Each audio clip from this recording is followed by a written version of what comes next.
dedicated to the strength of the nation.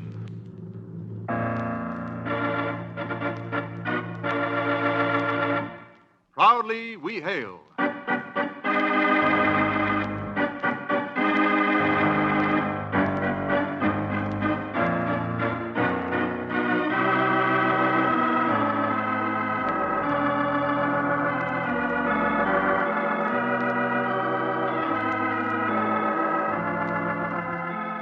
Yes, Proudly We Hail, starring Victor Mature in Exchange Professor, a United States Army and United States Air Force presentation. And now here is your host, the well-known Hollywood showman, CP MacGregor.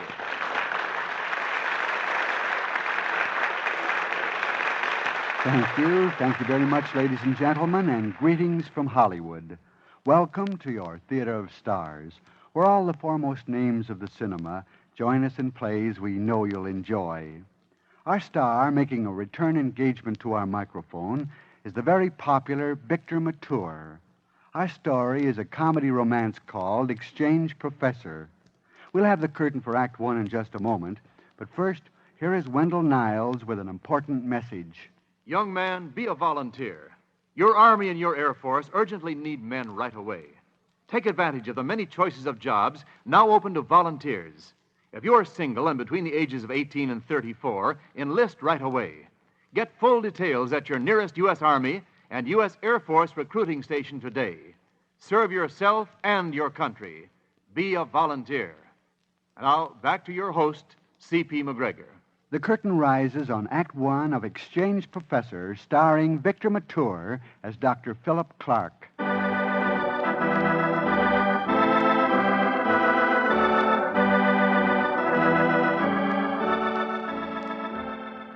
At Gates College, seat of traditional learning in the sovereign state of Massachusetts, registration for the fall term was going on full fettle.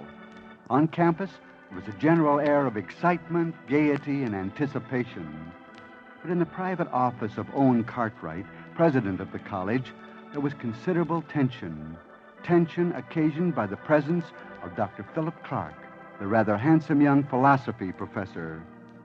Phil Clark was agitated. Yes, that's the word. Sir, you'll forgive me, but this is positively outrageous. What is outrageous, Dr. Clark? This order of yours detaining me. I had a brainstorm. You certainly did. What? Sir. That's better.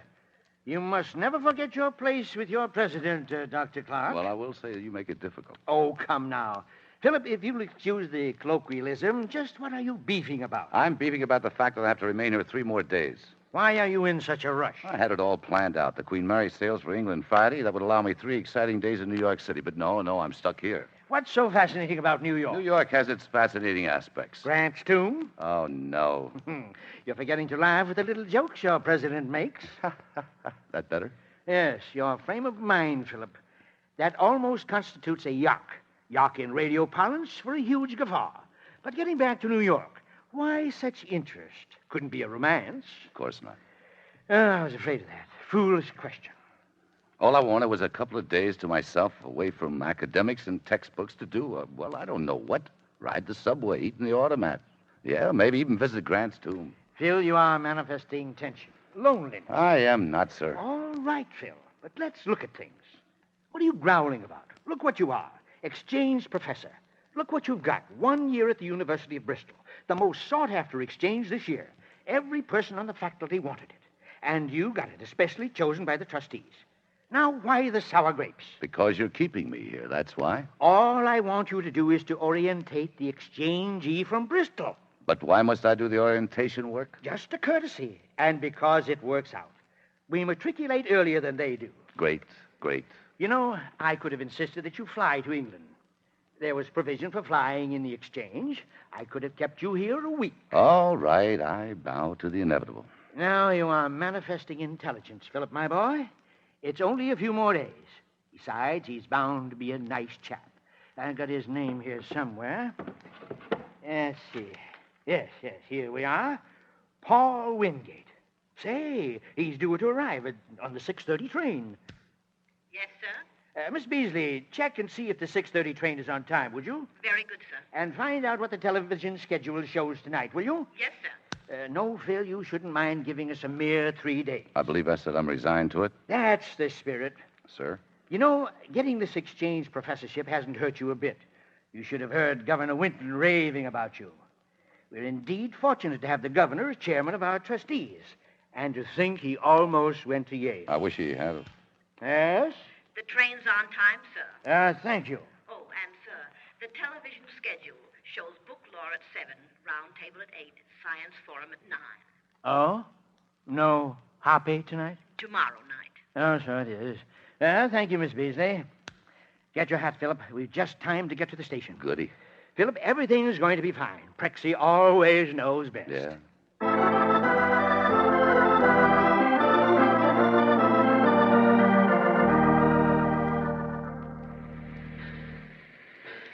Now, remember, Philip, you're going to extend every courtesy. Oh, I'll take care of the character. That's an abominable attitude.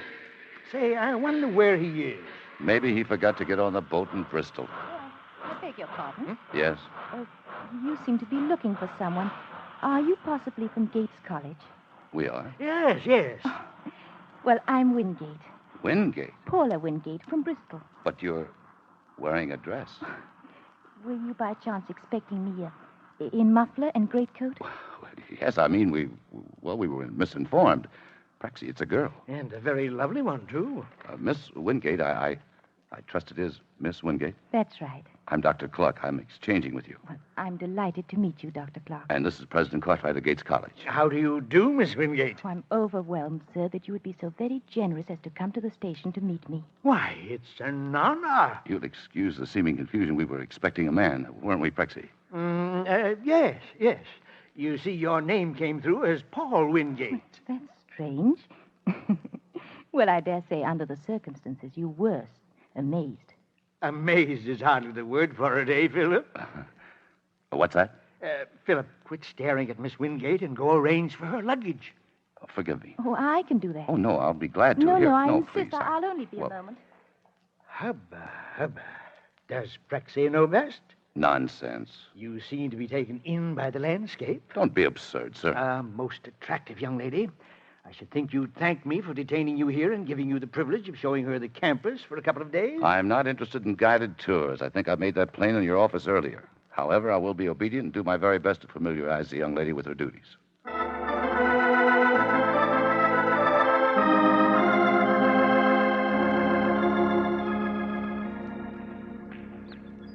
This is our campus, Professor Wingate. It's lovely. Across from you there is the Fine Arts Building. Oh? Chemistry Building to your left. Arts and Science to your right. On this very spot here, General Howe drilled his troops during the Revolution. Looks like a splendid drill ground. But I'm afraid the good general did not drill his troops quite as much as he should have. Maybe you're right. If history is any indication. Oh, Dr. Clark. Oh, hello, Quentin. My, it's a lovely day. Oh, Professor Quentin, may I present Professor Wingate, University of Bristol, my exchangee. How do you do, Professor Quentin? Charmed, Professor Wingate, charmed. Careful, Quentin. You might blow a gasket. Oh, but I've been wanting to meet Professor Wingate. There have been some quite fabulous rumors concerning you, Professor Wingate, and I must say you confirm them all. Why, how kind of you. Oh, yes, you do. Has he shown you Quentin Hall, named after my grandfather? Professor Wingate, I think we should be going. We have considerable ground to cover. As you wish.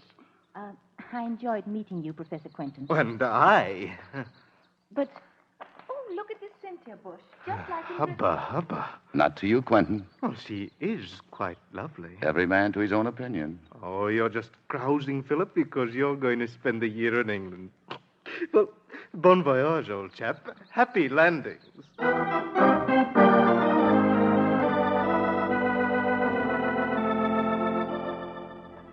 We're now approaching the Student Union Building, Professor Wingate. Just call me Wingate if you'd like. They all do at home. All right, Wingate. We are friends now, aren't we? Of course. Good. I do want to make friends quickly, to fit in. But everyone seems to stop and stare wherever I go. So they do. But I guess everyone will soon get to know you, Wingate. I hope so. This is the Student Union Building? Yes, where all the undergraduates hang out. I thought you might like a soda. Oh, how nice. Isn't it lovely here? So completely equipped. All the tables, the soda fountain, and the piano. Keep playing, Forsyth. Yes, sir. I'm a music lover, Forsyth. Didn't you know? Yes, sir. What'll the drinks be? Yikes. You must be the new prof from London. Just give us some drinks, Regan. 2 chocolate sodas. Yes, sir. Hubba, hubba. I say, what is this hubba hubba I keep hearing? Oh, it's sort of American slang of approval. Then maybe I'm doing okay, as you might say here in America. I'm afraid you're doing plenty okay, Wingate.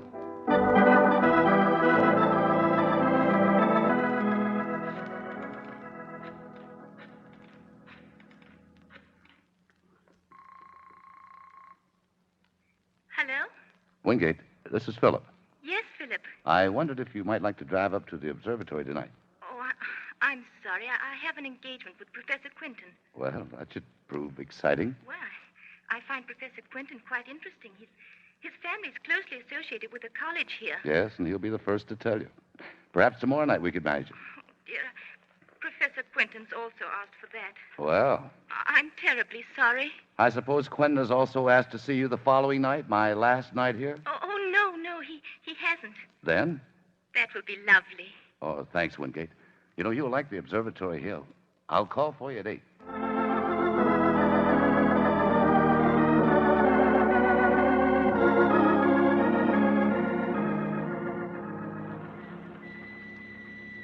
Oh, douse the light. Okay. Who was that? Possibly one of the undergraduates. This is quite a popular place for the students, I've been told. I can see why. A magnificent view, quite reminiscent of Brandon Hill in Bristol. Yeah? Well, tell me about it. Well, there's not much to tell. You'll see it. It overlooks the city, and you can view the Avon and the Frome rivers, the cathedral, all the history of the town laid out below. There was history written below us here. Yes? Yes, we're not too far from Concord. The Concord about which Emerson wrote. Spirit that made those spirits dare to die and leave their children free. Concord is now that part of the universe which dignifies men with freedom. And the spirit that made those spirits dare is needed now more than ever before. That was quite beautifully thought. Thanks. And spoken. You're very kind. Emerson's words. I don't know where he drew his inspiration. But I have only to look at your silhouette against the moon to know where I drew mine. I think we should go now.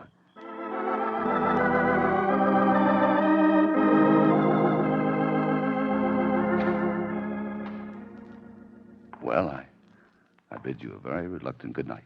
Good night. I suppose goodbye would be more correct. You are leaving tomorrow, aren't you? Yes. I suppose I could fly to England. Instead of going by boat, that would give me a few more days here. Whatever you think, Philip. What do you think? I would like to see you, of course. Then I'll go by plane. And this isn't goodbye, but merely good night. Good night, Wingate. Good night, Philip.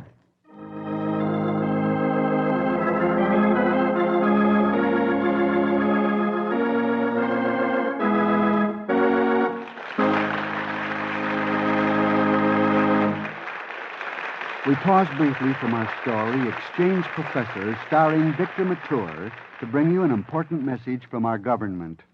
Attention, veterans. The U.S. Army and the U.S. Air Force have a special message for you. Former servicemen with military occupational specialties in radio, radar, electronics, and other critical categories who are interested in returning to active duty on a regular or reserve status are urged to find out about the special enlistment opportunities now available. Get full details about these opportunities today at your nearest U.S. Army and U.S. Air Force recruiting station.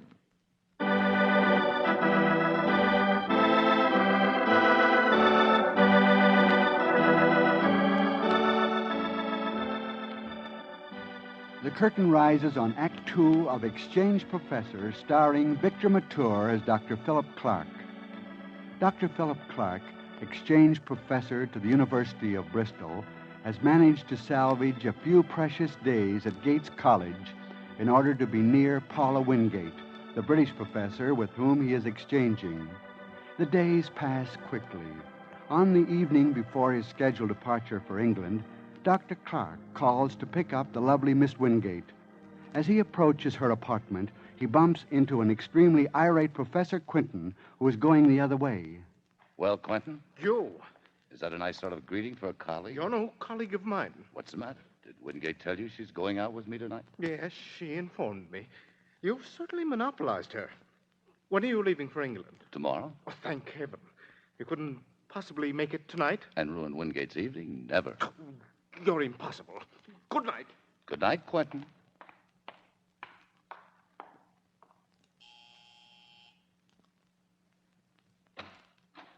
Oh, hello, Philip. Come in. Thanks. May I say that you look enchanting? You're very kind. Or is there a better word? Did you see Professor Quinton? Yes, I ran into him. Roses again tonight from Quentin? Aren't they lovely? Yes, must be 3 dozen. All these flowers every night. Quentin's treating you like a chorus girl. Now, that isn't very kind. Professor Quinton has been most considerate, and I find his family quite fascinating. Oh. Why, did you know that Paul Revere stabled his horse with a great-great-great-uncle of Professor Quinton's? Yes, and the stable boys used to look at Paul Revere's horse and Quentin's uncle and wonder which one to saddle. Oh, Philip, that is not nice, and you know it. Seriously, I mean no disrespect to the Quentins. They're indeed a formidable clan in our state. I just wonder What? whether I should leave you to him for a year. He'll have you up to Boston, meeting them all. I just wonder what a poor, honest Ph.D. will have after leaving you to him and to them for a year. That's a year off, Philip. Let's get back to the present. Now. Tonight. Very well. What are we going to do? Why, I thought you had made the plans. So I did. Very elaborate they are. Tell me while I get my wrap. Why, I thought we'd have a nice, quiet dinner somewhere, Yes? then drive up to the observatory. You couldn't have made better plans.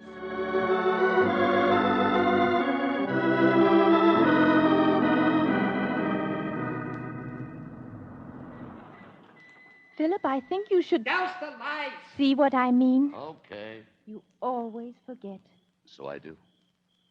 One thing, however, Wingate. Yes, I will not soon forget these few brief days that I've known you. nor I, Philip. You know, I kicked like a Texas steer when President Cartwright insisted that I stay over a few days to welcome you to the campus. Of course, Prexy was expecting a man. I know. Just think what I would have missed had I gone. And I, Wingate, do you mean that? of course. Look, the moon has risen. I'm not interested in the moon. It's so beautiful. You're so beautiful. Please, Philip. Wingate, whether you know it or not, you've got a poor but honest Ph.D. mad about you. Oh, Phil. Kiss me, Wingate.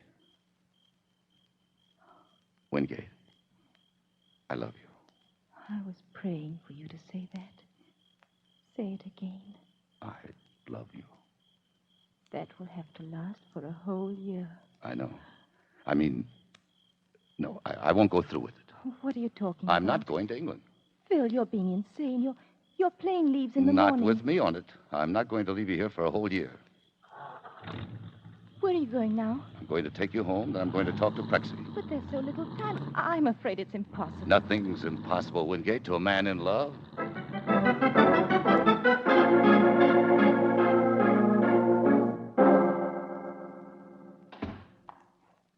Forgive me, Mrs. Cartwright, for calling at this late hour, but I must see the president. Well, this is the worst time you could call. Oh, here he comes now. You'll excuse me. What in the world do you mean calling on me at this hour? Why, it's 9:15. Oh, forgive me, Prexy. I can't forgive you. I was watching Hoppy. Most fascinating episode so far. The villain had him clinging to a rock by his fingertips over a chasm 10,000 feet deep. And with a leer on his face, he was about to squirt lubricating oil into Hoppy's fingers. Prexy, this is a very vital matter. I thought you sailed for England 2 days ago. Well, no. First, I decided to fly, and just tonight I decided I'm not going. Come again? I said I'm not going. Are you out of your mind? Why? Because I'm in love with Paula Wingate. You are out of your mind.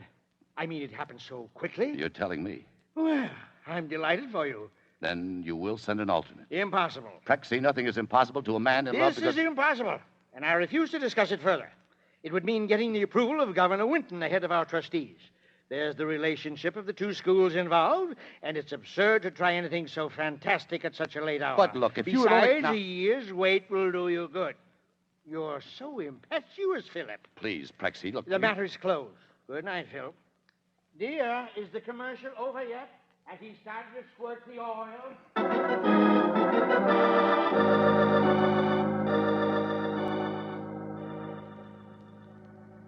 Nothing is impossible, Wingate, except getting somebody on that plane in my place. President Cartwright said no, didn't he? Yeah, in capital letters. I knew he would. Oh, maybe he's right. It would necessitate the approval of Governor Winton. It's very late to be making changes. Still, I thought Prexy just might go to bat for me. I will never understand how the president could have expected a man, especially since I sent my picture. Just a minute. Do you mean you sent a picture of yourself? Well, it's a requirement of the exchange. Didn't you send a picture? So help me, I did. Well, excuse me. I'm going to have words with Prexy Cartwright. Wait, Philip. A great matchmaker. This Dan Cupid, masquerading as a college president, is going to get me out of the exchange.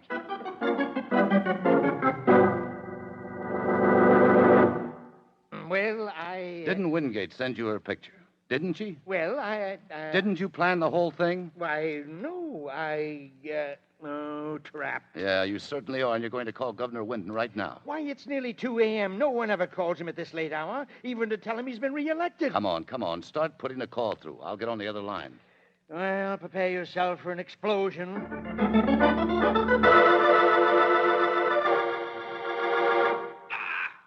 can't understand it. Calling at this hour to make this last-minute change? But we should send an alternate, Governor. Why should we? Because Philip, that is, Dr. Clark, has been conducting a serious experiment here at the college. I want to keep him here. Well, is Clark there? Yes, sir. I'm on another line, Governor. So you've been conducting an experiment. Yes, sir. Of what nature? It's an important experiment in human relationships. Been working hard? Oh, I've done considerable night work, sir. Does it look promising to you? Highly promising, sir, if I could but continue it. Well, Prexy, who are we going to send? Who are we going to send, Philip? Why, the second high man, Quentin. We can send Professor Quentin, Governor. Quentin? Yes.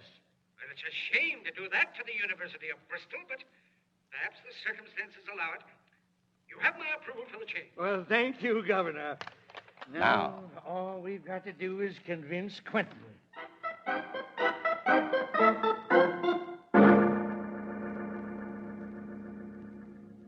Come right into my study, Quentin. Why, you certainly must have something important to discuss, getting me out of bed at 5 a.m. Well, you might want to get ready for a quick trip after the good news I'm about to spring on you. Take a trip? I don't want to go anywhere. Hello, Quentin. What are you doing here? Oh, hasn't Prexy told you? I'm bowing out. I'm going to let you have the exchange professorship to the University of Bristol. I just obtained the governor's approval. Oh, no, you don't. No? No.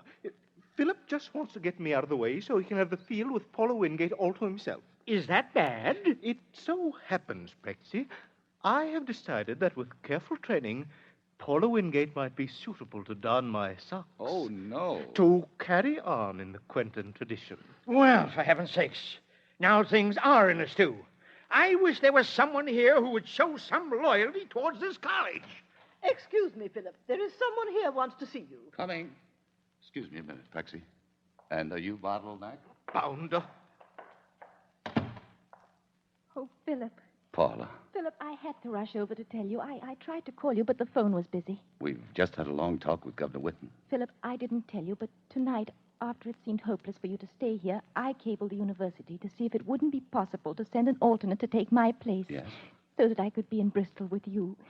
Well, I got my answer, and the university has accepted the proposal. Wonderful, Paula. I merely have to pay for my alternate's passage and, of course, remain here until he arrives. Oh, darling, I knew we were winners from the beginning. Kiss me. Yes, Philip. Now, excuse me just a minute. I've got to say something to them inside. Gentlemen, magna est veritas et praevalebit. Truth is mighty and will prevail. I succumb to the honor of the college and the integrity of love. I'm going to Bristol.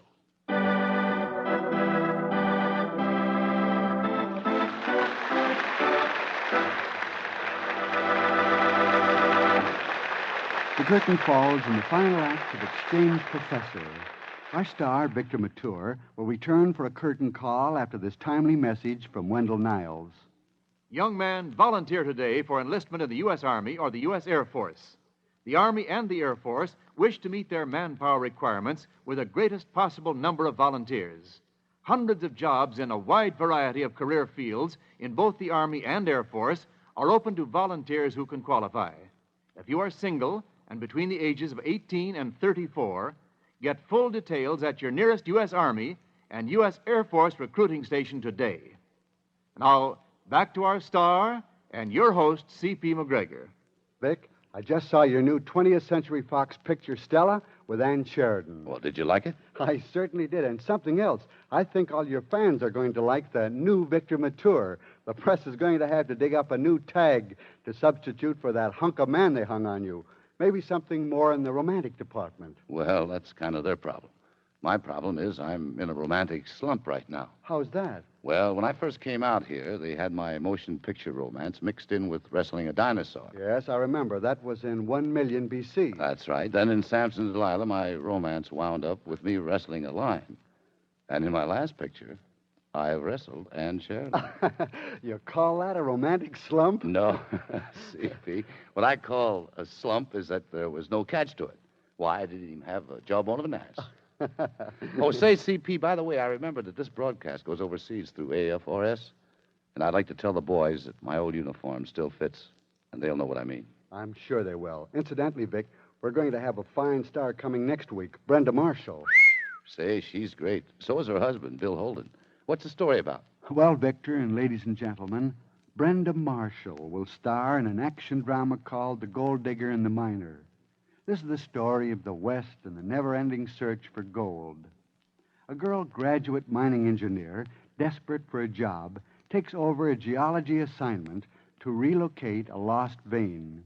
She not only rediscovers gold, but a plot involving theft and murder, and learns that the bottom of a mine shaft is no place for an ambitious girl engineer when a potential murderer is at the controls of the elevator. That's one I won't miss. Well, so long, CP, and thanks for inviting me over again. Goodbye, Vic, and thanks for joining us. Be sure to listen next week, ladies and gentlemen, when Brenda Marshall joins us to star in an exciting story, The Gold Digger and the Miner. The next week, then, this is CP MacGregor saying thanks for listening and cheerio from Hollywood.